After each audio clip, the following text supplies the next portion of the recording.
Hey everyone, welcome back to Wildcat MTG. Today we're going to do something a little bit different. We're going to talk a little reserve list. I've put together a top 10 of my favorite specs on the reserve list that are currently priced at $5 or less. If you think back to the reserve list and we talk about what has transpired over the last year or so, end of 2020, beginning of 2021, we saw some really aggressive spikes in the reserve list pricing almost across the board. Tier 3 and Tier 4 cards all of a sudden went from being worth pennies to being worth, in some case, several dollars, which may not seem like a lot, but when you talk about percentage gains, they were huge. Kind of quietly, a little under the radar, some of those prices have started to come back down to earth to the point where I think it's worth our time to start taking a look at some of those cards again and seeing if maybe it's worth it now for us to go back and pick up a few copies that we might have missed out on before the spike. Before we jump in, I do want to talk about a couple of things. First off is pricing. The pricing model that I tend to gravitate towards use of is TCG Market. As I review data, as I look at cards and what they happen to be listed for and what they also happen to be selling for, the TCG market price does seem to follow along most closely, although no model is 100% accurate, as pricing obviously changes and fluctuates on a daily basis. Next up, none of this should be seen as financial advice. The research I'm done, I'm sharing things with you guys that I think are of interest. Definitely some things that I'm interested in, cards that I'm interested in picking up for myself as well. But please, by all means, do your own research, do your own homework, and do the things that are right for you and your budget. Coming in at number 10, we've got Royal Decree. And before we talk about this card a little bit more, I think we should pause and talk a little bit about the criteria as far as how I selected these cards or why I selected these cards. So in addition to being on the reserve list and obviously being under that $5 threshold, I sort of looked for cards that I thought had some sort of weird, neat, goofy secondary ability. And I think that Royal Decree sort of fits that mold. So this card has a cumulative upkeep of 1 white mana, and we don't see cards with cumulative upkeep printed anymore. They just don't make them like they used to, quite literally. And it reads, whenever a swamp, mountain, black permanent, or red permanent becomes tapped, Royal Decree deals 1 damage to that permanent's controller. I think over the years, the game designers have made a conscious effort to go away from cards who only serve the purpose of hosing other colors, just because I think players found that to be not fun. But here we have a sect of cards that really, their only purpose is to just annoy people playing those particular colors. And they used to just be sideboard cards, and they were obvious choices, and now those cards don't really exist. So let's talk a little bit about pricing. At the beginning of this year, in January of 2021, a single copy of this card would run you 72 cents. The current market value is $1.87, and it posted a high of $3.36 in May of 2021. So as I look at this card, as I look at what it does, and as I look about the fact that no more copies will ever be printed, I do see that this card has a little bit of room to grow in terms of price, and that's why I like it as a nice little speculative buy.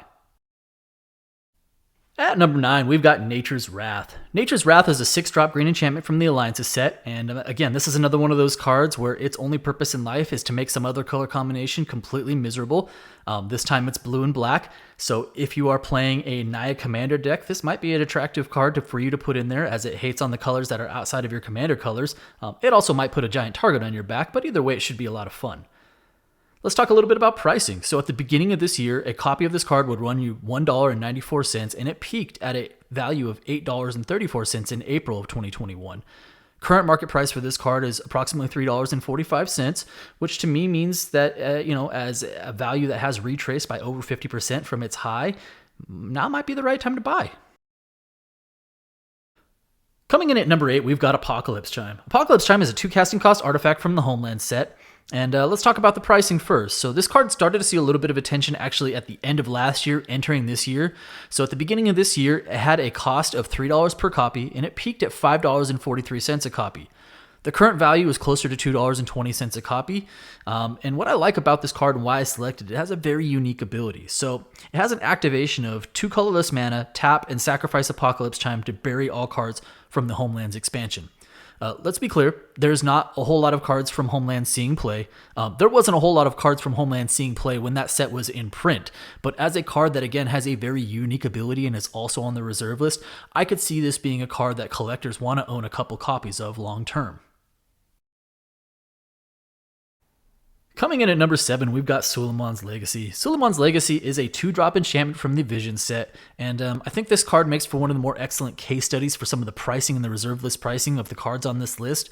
If we reflect back to the beginning of this year, a single copy of this card would run you 99 cents, and it made its way all the way up to a market value of $14.87 in June before coming all the way back down to the current price of $2.60.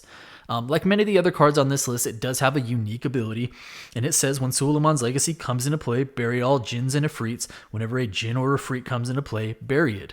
As a card that made its way nearly to a price point of $15 and now has come back down to $2.60 a copy, it does make me think that if you wanted to pick up some copies, now would be the right time to do so.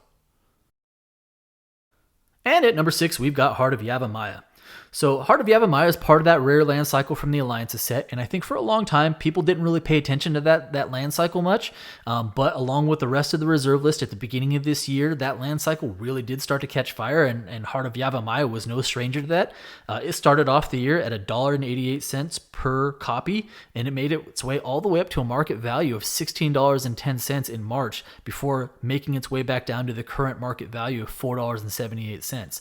So less than 30% of its previous high, but still more than double what it started the year off at. This is one of those cards that I think is not a bad time to buy, again, at a cost basis of less than $5 per copy. And at number 5, we have Tornado.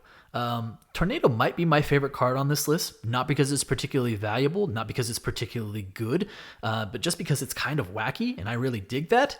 Let's talk about the value first. So coming into this year, a copy of this card would run you 56 cents. It made its way up to a high of $4.93 before coming back down to its current market price of $3.23. So this is a 5-drop green enchantment from the Alliances set. It has a cumulative upkeep of 1 green mana and an activation cost of 2 colorless and 1 green mana. It says pay 3 life for each velocity counter on Tornado, destroy target permanent, and put a velocity counter on Tornado. Use this ability only once each turn. If Chaos is your name and Commander is your game, then sign me up for a green enchantment that lets me go around destroying any permanent that I so choose in exchange for some life. As a reserve list card that has a rather wacky ability and again that little bit of a chaos factor, I just really dig this card. And at number 4, we have 3 Wishes. 3 Wishes is a blue instant from the Vision set. It says take the top 3 cards from your library, look at them, and set them aside face down. You may play those cards as though they were in your hand. At the beginning of your next turn, bury any of those cards not played. So as a blue instant that allows you to look at the top 3, play the top 3, and then as a side effect, any of the cards that you don't play, you just put them in your graveyard, which isn't the worst strategy in the world when it comes to graveyard-based decks. I do kind of like this card and think this card might actually have some genuine utility in a Commander deck. Looking at pricing, this card actually started to see a little bit of attention at the end of last year coming into this year, so it entered the year with a per copy basis of $2.82 per copy before making its way all the way up to $14.06 at a high. The current market value is quite a bit lower, having come back down to earth. It is now currently $3.31, which to me makes this an attractive pickup as a reserve list card that actually might have some genuine utility. And coming in at number 3, we have Tidal Control. Stop me if you've heard this one before, but we have an enchantment from the Alliances set. This one is a blue enchantment and has a cumulative upkeep of 2 colorless mana, and it says any player may pay 2 colorless mana or 2 life to counter target red or green spell. I really think this card is kind of cool just because it's kind of political. It allows any player to pay that. Or again, if you are just playing a blue deck and you want to be playing a hard counter strategy, being able to use your most valuable resource in Commander, which is your life, as a method for countering spells is a fairly insignificant cost, and for that reason, I actually really like this card. So let's talk about pricing a little bit. Again, this is one of those cards that actually started to see some attention at the end of last year coming into 2021, so it actually entered this year at a cost basis of $4.13 per copy before making its way to its market high of $6.08. Since that time, it has retraced all the way back down to $2.11, and again, as a card that I actually think is just kind of fun and quirky, possibly worth picking up a few copies of. And coming in at number 2, we have Psychic Vortex. So I cheated with this one a little bit. We set a threshold of $5, and this card has been hovering right around that mark, sometimes a little bit above, sometimes a little bit below, but it's been hovering at that mark for some time, and I really wanted to have it on the list, so I figured at $5.03 a copy, we're close enough. The value-wise, I actually think this is one of the more interesting aspects of this card as well. It actually caught fire at the end of last year and made its way all the way up to over $17 entering the year before slowly retracing its way back down to the current market value of $5.03. Ability-wise, this card is a 4-drop blue enchantment from the Weatherlight set, and it reads, cumulative upkeep, draw a card. At the end of each of your turns, sacrifice a land and discard your hand. I've always felt like this card has a very interesting and very unique ability. I've always felt like there might be some combo plays to it. And as a reserve list card that again has another unique ability, and we've seen it get as high as over $17 a copy, now sitting at $5 a copy, I felt like, you know what, there's a better than average chance that this card eventually makes its way back into the double digits. So for that reason, I really like it. And finally, coming in at number 1, we have Dystopia. So before we talk about the ability, let's talk a little bit about the pricing. This card entered the year at a cost basis of $2.32 and eventually made its way up to a high of over $10. It currently sits at a market price of $4.20, which means it's reasonably costed. It is a black enchantment from the Alliances set. It has a cumulative upkeep of 1 life, and it says during each player's upkeep, if that player controls any green or white permanents, he or she sacrifices a green or white permanent. What immediately sticks out to me as far as playability is if Tergrid is your commander. If you're going around the table and your opponents are having to sacrifice permanents to this card, those permanents are then making the way onto the battlefield under your control with a cost basis of only 3 mana to put into play, and then an upkeep of 1 life, which is a relatively nominal cost and that you could keep on the battlefield for many turns before it actually starts to hurt. To me, this card actually does have some playability. And even if Tergrid wasn't your commander, I think it's just kind of a fun and mean card to play, which becomes attractive to me. So there we go. Those are my top 10 cards of reserve list cards that are under $5 that I think are good possible speculations, but I'd love to know your thoughts. Thank you so much for tuning in. Please drop me a comment if there's any cards that you felt like I missed, anything that you think is worth mentioning. I'd love to hear it. And please remember to like, subscribe, and thank you so much for your time, everyone. Have a great day.